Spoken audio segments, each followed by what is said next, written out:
In preparation for today, a couple scriptures came to mind. Philippians 1:7 being the first.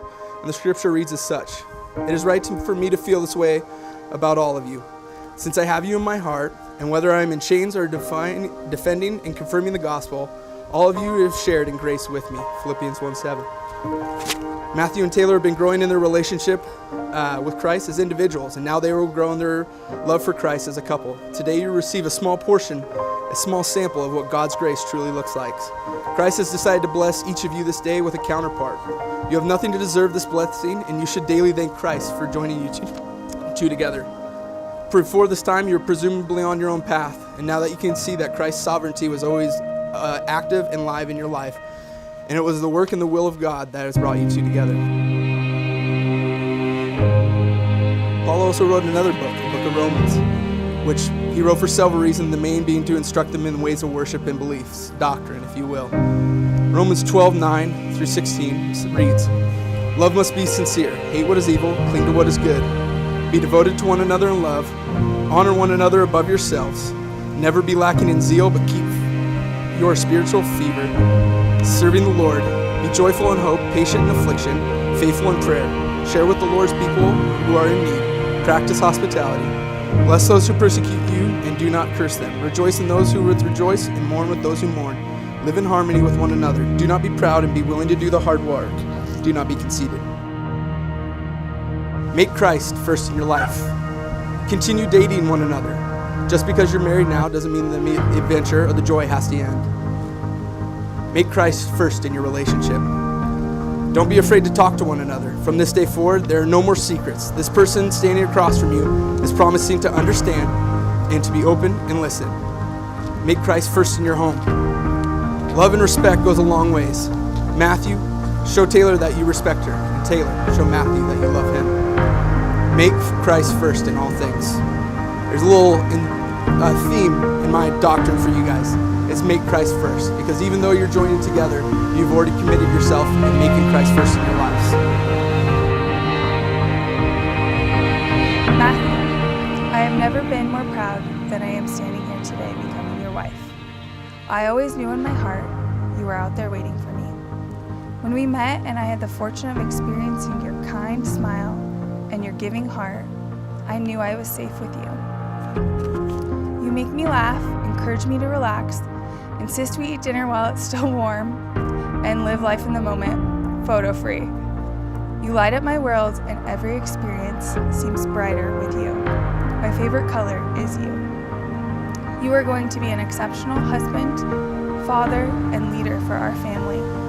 You are my big guy, the soothing calm to every fear and worry, and truly patient when it really matters.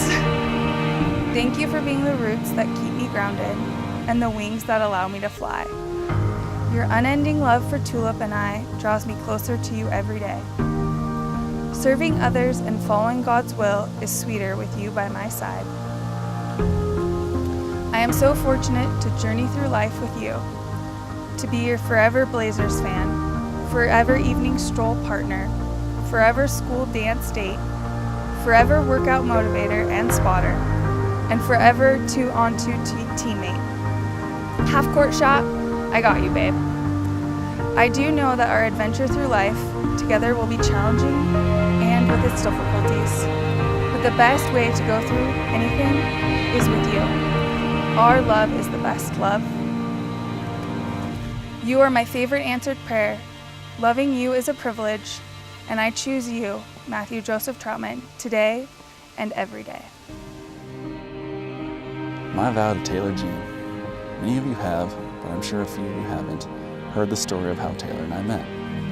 Never in my wildest dreams did I ever expect to find the love of my life in Long Beach, Washington, or let alone at the gym. I'd never seen someone so beautiful and sweaty at the same time. God had a plan for us. Taylor, the first time we danced together at your elementary school dance, I knew it would be forever. The first time we kissed that night by the lake, I knew it would be forever. And when I slipped that ring on your finger, I know we will be forever. Every time you smile, I don't just see it, I feel it. I love your smile. You lead by example, You challenge me to be a better person every single day. I respect how hardworking you are and the way you care for others without expecting anything in return. I continue to be blown away by your kindness and selflessness. You're going to be the best wife and an even better mother. In the presence of God, our families, and our friends, I promise to be faithful to you in the good times and bad. I promise to care for you in health and sickness. I promise to honor you and cherish you always. I promise to be a rock in times of strength and weakness. And I promise to give you as many babies as your heart desires. Taylor, I'll love you till the sky falls down and the sun burns out. I've never met anyone like you, and I never will. Having promised yourselves to one another, exchanging rings, and vowing to one of yourselves to one another, there's just one thing left to do. This marriage and this dedication will be sealed with a kiss. You may kiss the bride.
Be determined to keep Jesus at the center of your individual lives, and that in turn will keep him central in your marriage. Be determined to put the other person first. It's tough. It's honestly really tough to put aside your own desires and truly serve the other. But if you're determined to love each other well, it will be very fruitful in your marriage. I couldn't ask for a better person for Matthew, and although I haven't known you that long, Taylor, I know that the conversations I've had with my brother, he said that you've been nothing but supporting the rock when he's needed it, and that's going to be super strong and important in your upcoming marriage. I've been praying for this young man. Right when she was born, I was praying for her husband for this day. And he's given me that. He's given me that answer to my prayer today when he gave us Matthew. And Linda and I are so very happy. And I will continue to pray for Matthew and for Taylor in their life and the future that it takes them. Maybe with children, homes, careers, whatever that path will be. But I also challenge everybody that's here today that I hope and I pray and I desire for you all to keep them in your prayers and thinking that same direction. Because there's power in prayer, and God has answered that today for me.